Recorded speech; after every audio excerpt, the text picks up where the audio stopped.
YouTube ചാനലിലേക്ക് സ്വാഗതം. സൗന്ദര്യലഹരിയുടെ 16-ാമത്തെ ശ്ലോകമാണ് ഇന്നിവിടെ ഞാൻ അവതരിപ്പിക്കുന്നത്. ഓം ഗുരുഭ്യോ നമഃ. ഓം ശങ്കരാചാര്യ നമഃ. ഓം സദാശിവസമാരംഭ ശങ്കരാചാര്യമധ്യമാം അസ്മദാചാര്യപര്യന്താ വന്ദേ ഗുരുപരമ്പരാം. സൗന്ദര്യലഹരീകർത്തേ സർവമംഗളദായികേ ശങ്കരാചാര്യവര്യായ യതിരാജായ ദേ നമഃ. ഇനി ശ്ലോകം 16-ാമത്തെ ശ്ലോകം. കവീന്ദ്രാണാം ചേത കമലവനമാലാ തവ രുചിം ഭജന്തേ യേ സ്വന്ത കതിച അരുണാമേവ ഭവതീം വിരിഞ്ചി പ്രേയസ്യ തരുണതര ശൃംഗാരലഹരീം ഗംഭീരാഭിവാഗ്ഭിവി വിദദതി സദാം രഞ്ജനമമീം.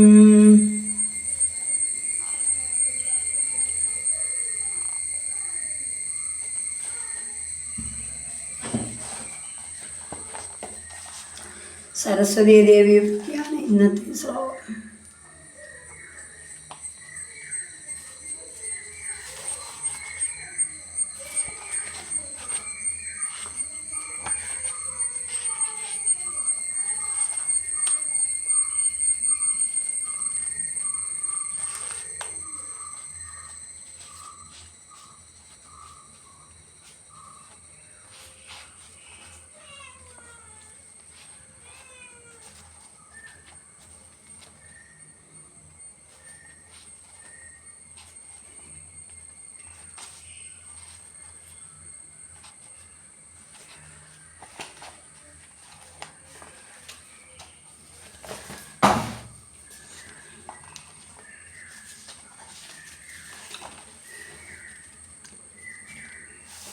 ശാന്ത രസസ്മരണയോടുകൂടി ശരത്കാലത്തെ മേഘങ്ങൾക്ക് തുല്യവും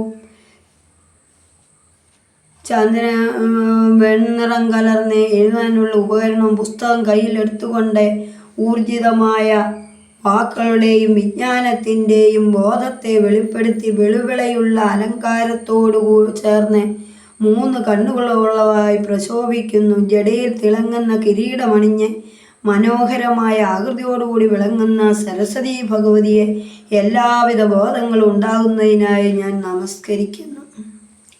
സുരാസുരസേവിത പാദപങ്കജോകരേ വിരാജത് കമനീയ പുസ്തക വിരിഞ്ച ഭഗ്നി കമലാസനസ്ഥിത സരസ്വതീ വാജിമേ സദാ.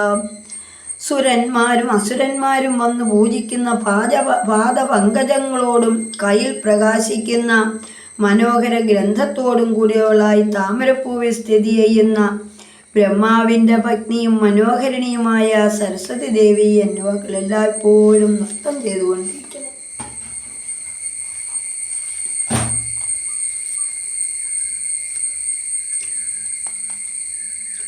അമ്മയെ സരസ്വതി ദേവിയായി അല്ലയോ പരമേശ്വരി, അരുണവർണ്ണത്തിലുള്ള 4 കൈകളിൽ അഭയം വരുന്ന സരസ്വതിയുടെ കയ്യിൽ ചെയ്ത പുസ്തകവും അക്ഷമാല എന്നിവ ധരിച്ചിരിക്കുന്ന സരസ്വതി ദേവിയെ ധ്യാനിക്കുന്നവർക്ക് സരസ്വതി ദേവിയുടെ കാരുണ്യഭാവം നിറഞ്ഞ ശൃംഗാരപ്രവാഹം ആയിരിക്കുന്ന വാക്കുകളെ കൊണ്ട് സജ്ജനങ്ങൾക്ക് ആനന്ദം നൽകുന്ന കാവ്യങ്ങളെ രചിക്കുവാൻ സാധിക്കുന്നു. അങ്ങനെയുള്ള സരസ്വതി ദേവിയെ നമ്മൾ ആരാധിക്കും തോറും നമുക്ക് വിജ്ഞാനങ്ങളും കൂടി വരുന്നു. ഗ്രന്ഥങ്ങൾ എഴുതാനും പ്രചരിപ്പിക്കാനും വായിക്കാനുമുള്ള സൗകര്യം അമ്മ കാട്ടിത്തരുന്നു. നമസ്തേ.